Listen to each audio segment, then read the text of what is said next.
함께 계속해서 이제 사도행전 말씀 보고 있는데요. 우리 빌립이 사마리아의 지역에 가서 복음을 전할 때에 많은 사람이 그 복음을 영접하고 또 그리고 많은 사람들이 세례를 받았다고 하는 그러한 사실이 예루살렘 교회까지 전해지게 됐습니다. 그래서 베드로와 요한이 상황을 보기 위해서 이제 사마리아로 오게 되는데요. 과연 정말 그 소식대로 수많은 사람들이 복음을 영접하고 그리고 또 세례를 받는 것으로 이제 그들이 볼 수가 있었어요.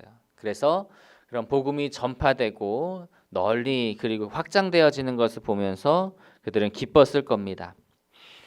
그런데 가만히 보니까 사마리아 사람들이 아직 성령은 받지 못했다라고 하는 것을 발견을 하게 되었어요. 그래서 이제 베드로와 요한은 그 사마리아 사람들에게도 성령이 임하기를 위해서 기도하기 시작합니다. 한 사람 한 사람에게 이제 안수하여서 그들이 사도들이 기도를 할 때에 그들에게 성령이 내려오기 시작했어요. 그래서 그들이 성령을 받고 방언, 예언 같은 그런 성령이 임하였을 때 임하는 그러한 역사들을 그들이 이제 경험하기 시작했던 것이죠. 그런데 곁에 있었던 그 시몬이라고 하는 시몬 마구스라고 하는 사람이 그걸 보고 깜짝 놀랐어요. 그동안 자기가 듣지도 보지도 못한 놀라운 일들이 그 앞에서 일어났기 때문입니다. 자기의 그런 사람을 미혹하는 마술들과는 전혀 다른 차원의 기적이 일어나고 있는 거죠. 그런데 또 그가 마음이 한 가지 동했던 것은 사도들이 안수할 때에 성령이 임해서 그런 기적들이 일어났다라고 하는 거예요.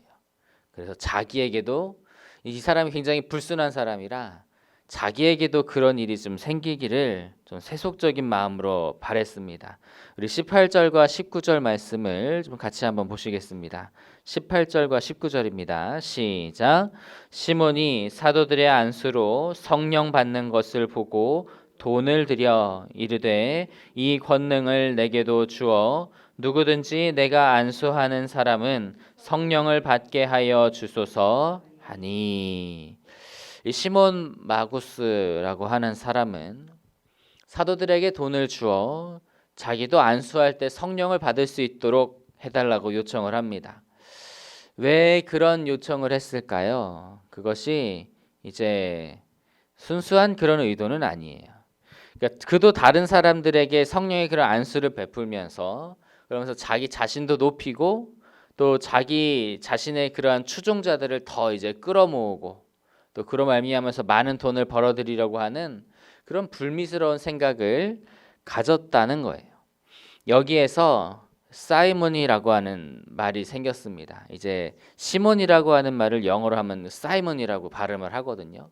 거기에다가 그 무엇 같은 이라고 해가지고 이제 y를 붙여가지고 사이먼이라고 이렇게 하는 말이 생겼는데 그것이 무슨 말을 가리키냐면은 교회가 타락한 중세 시절에 그 성직을 돈으로 매매하는 일이 있었어요.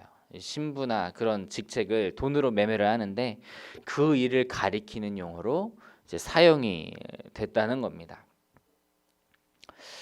지금도요 사실 알게 모르게 그런 시몬 마구스와 같이 은혜를 돈으로 사려고 하는 그런 일들이 있습니다. 이제 무슨 말이냐 하면 우리가 헌금을 많이 내면 하나님의 사랑과 축복과 능력을 더 풍성하게 받을 것이다 라고 하는 그런 생각을 가질 수 있다라고 하는 거예요. 간혹 보면은 그런 마음 가지시는 분들이 있는 것 같아요. 정말 다른 데서는 보면. 그런데 그거는 굉장히 큰 착각입니다. 하나님께서는 하나님이 돈이 부족해서 우리에게 그런 헌금을 요구하시는 게 아니거든요. 온 천하 만물이 다 하나님의 것입니다. 하나님께서는 부족할 게 없으세요. 그런데 하나님께서는 헌금을 통해서 우리의 그 마음의 중심이 어디에 있는지를 이제 보기를 원하시는 것이지. 하나님이 우리에게 도움이 필요해서 그러신 것이 아니라고 하는 사실이에요. 그래서 우리가 그런 좀 물질적인 생각과 관점이 있었다면 그러한 마음들은 내려놓아야 할 것입니다. 그리고 순전한 마음으로 하나님을 바라볼 수 있는 우리가 되어야 할 줄로 믿습니다. 오직 하나님의 은혜를 하나님의 은혜는 우리에게 선물로 주어진 거예요. 그래서 우리가 하나님 앞에 바로 서기를 원하는 마음으로 그 은혜를 간절히 사모하면서 나아가야 그 선물을 온전히 받게 될 수 있다라고 하는 겁니다. 하나님 앞에 순전한 마음과 순전한 믿음 그리고 순전한 소망으로 주님을 간절히 사모할 수 있는 저 여러분이 되시기를 간절히 바랍니다. 이런 세속적인 그런 시몬 마고스의 행동을 보고 베드로가 매우 크게 나무라기를 시작을 해요. 우리 본문 20절과 21절 말씀 같이 한번 읽어보시겠습니다. 20절 21절입니다. 시작. 베드로가 이르되 내가 하나님의 선물을 돈 주고 살 줄로 생각하였으니 내 은과 내가 함께 망할지어다. 하나님 앞에서 내 마음이 바르지 못하니 이 도에는 내가 관계도 없고 분깃될 것도 없느니라.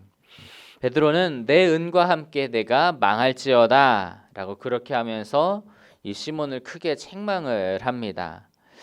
그리고 그의 마음이 바르지 못하니 성령의 역사와는 그와는 관계가 없다. 그리고 아무런 얻을 분깃도 없다라고 말하는 거예요. 지금 그러한 마음 상태로는 그러한 성령이 이렇게 안수를 해서 내려온다고 할지라도 전혀 그와는 관계가 없다라고 하는 거예요. 그럴 수밖에 없는 것이 돈으로 사려는 것부터가 하나님의 그러한 은사를 우상이나 속임수 같은 것들과 동일하게 여기는 것이기 때문에 하나님께는 굉장히 모독이 되는 일이에요. 그래서 베드로가 시몬을 매우 책망을 한 것인데, 그런데 베드로는 책망만으로 그 말을 다 끝내지는 않습니다. 우리 22절 같이 한번 보실까요? 22절 말씀 시작. 그러므로 너의 이 악함을 회개하고 주께 기도하라. 혹 마음에 품은 것을 사하여 주시리라. 베드로가 무슨 말을 해요? 시몬에게 악함을 회개하라고 권고를 하고 있습니다. 지금까지 그의 마음이 하나님 앞에 순전하지 못했다 할지라도 지금이라도 회개하고 돌이키면 그러면 하나님께서 용서해 주실 것이다 라고 하는 거예요. 그런데 그 시몬의 반응이 어떠할까요? 우리 24절 한번 볼까요? 24절 말씀 시작. 시몬이 대답하여 이르되 나를 위하여 주께 기도하여 말한 것이 하나도 내게 임하지 않게 하소서 하니라. 시몬은요, 베드로의 그런 회개의 권고가 있을 때에 회개하지를 않습니다. 단지 베드로의 그런 저주가 자기에게 임하지 않기를 기도해달라는 부탁만 하고 마무리를 해요. 이것으로 볼 때 시몬은 회개를 한 것은 아닌 것으로 보입니다. 시몬은 또 진정 믿음을 가진 것이 아니라 자기의 유익을 위해서 거짓으로 교회에 입교했다라고 하는 것도 밝혀졌어요. 그래서 실제로 이후에 이 시몬 마고스라고 제가 계속해서 이 시몬 마고스라고 붙이는 게 역사적으로 그 추정되는 인물이 있는데 이 시몬 마고스는 이단 단체의 수장이고요. 이 수장이 되어서 두고두고 베드로의 사역을 그리고 기독교 교회의 사역을 방해하는 그러한 회방하는 그러한 자가 되었다라고 이단의 괴수가 되었다고 하는 그러한 역사적인 사실이 있습니다. 우리가 23절에 보면 그 악독이 가득하며라고 하는 말이 있는데 그 말은 쓰디쓴 쓸개를 향하여라는 말이에요. 우리가 요리를 할 때 실수로 고기나 생선의 그런 내장이나 거기에 있는 쓸개를 잘 빼지 못하거나 터뜨리게 되면 너무 써서 그것을 제대로 못 먹게 되지 않습니까? 그런데 우리가 신앙생활을 하면서 회개하지 않으면 그러면 우리의 인생과 영혼이 이렇게 쓰디쓴 상태가 되어 버릴 수밖에 없습니다. 이 쓰다라고 하는 말은요, 불행이나 슬픔, 해를 받는 일을 상징을 하는데 회개하지 않으면 죄악이 우리를 얽매게 되고 그래서 우리의 삶과 영혼이 불행해지고 심판으로 해를 받게 되는 그러한 상황이 된다라고 하는 것을 말씀은 표현하고 있어요.